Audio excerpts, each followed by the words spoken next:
मैं साइमन न्याय के कटघरे में खड़ा हूं, प्रकृति और मनुष्य मेरी गवाही दें। मैं वहां से बोल रहा हूं जहां मोहनजोदड़ो के तालाब की आखिरी सीढ़ी है, जिस पर एक औरत की जली हुई लाश पड़ी है और तालाब में इंसानों की हड्डियां बिखरी पड़ी हुई है।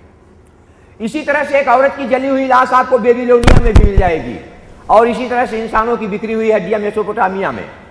मैं सोचता हूं और बारहा सोचता हूं कि आखिर क्या बात है कि प्राचीन सभ्यताओं के मुहाने पर एक औरत की लाश मिलती है और इंसानों की हड्डियां मिलती हैं, जिसका सिलसिला कान्हा के वनों से लेकर सवाना के जंगलों तक चला जाता है और जो सिथिया की चट्टानों से लेकर के बंगाल के मैदानों तक फैला हुआ है।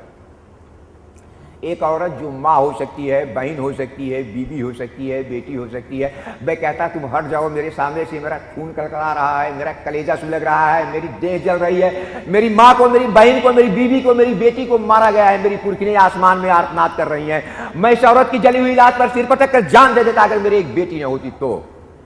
और बेटी है कि कहती है कि पापा तुम बेवजह ही हम लड़कियों के बारे में इतने भावुक होते हैं। हम लड़कियां तो लकड़ियां होती हैं जो बड़ी होने पर चूल्हे में लगा दी जाती हैं। और ये इंसानों की बिखरी हुई हड्डियां, ये हड्डियां रोमन गुलामों की भी हो सकती हैं और बंगाल के जुलाहों की भी, या अति आधुनिक वियतनामी, फलस्तीनी, इराकी बच्चों की भी। साम्राज्य होता है, चाहे वो रोमन साम्राज्य हो, चाहे ब्रिटिश साम्राज्य या अति आधुनिक अमेरिकी साम्राज्य, जिसका एक ही काम होता है कि पहाड़ों पर, पठारों पर, नदी किनारे, सागर तीरे, मैदानों में इंसानों की हड्डियां बिखेर देना। जो इतिहास को 3 वाक्यों में पूरा करने का दावा पेश करता है कि हमने धरती में सरारे भर दिए, कि हमने धरती में शोले भड़का दिए, कि हमने धरती पर इंसानों की हड्डियां बिखेर दी। लेकिन मैं स्पार्टकस का वंशज, स्पार्टकस की प्रतिज्ञाओं के साथ जीता हूं कि जाओ कह दो सीने से कि सारी दुनिया के गुलामों को इकट्ठा करेंगे और एक दिन रोम आएंगे जरूर। लेकिन हम कहीं नहीं जाएंगे, क्योंकि ठीक इसी समय जब ये कविता मैं आपको सुना रहा हूं, लातिन अमेरिकी मजदूर महान साम्राज्य के लिए कब्र खोद रहा है और भारतीय मजदूर उसके पालतू चूहों के बिलों में पानी भर रहा है। एशिया से लेकर के अफ्रीका तक घृणा की जो आग लगी है वो बुझ नहीं सकती दोस्त, क्योंकि वो आग एक औरत की जली हुई लाश की आग है, वो आग इंसानों की बिखरी हुई हड्डियों की आग है। इतिहास में पहली स्त्री हत्या उसके बेटे ने अपने बाप के कहने पर की। इतिहास में पहली स्त्री हत्या उसके बेटे ने अपने बाप के कहने पर की। जमदग्नि ने कहा कि वो परशुराम, मैं तुमसे कहता हूं कि तुम अपनी मां का वध करो, और परशुराम ने कर दिया। इस तरह से पुत्र पिता का हुआ और पितृसत्ता आई, और तब पिता ने अपने पुत्रों को मारा। जहांबी ने अपने पद से कहा कि मैं तुमसे कहती हूं कि तुम मेरी संतानों को मुझ में डुबो दो, और राजा शांतनु ने अपनी संतानों को गंगा में डुबो दिया। लेकिन शांतनु जहांगीर का नहीं हुआ, क्योंकि राजा किसी का नहीं होता, लक्ष्मी किसी की नहीं होती, धर्म किसी का नहीं होता, लेकिन राजा के सब होते हैं। गाय भी, गंगा भी, गीता भी और गायत्री भी।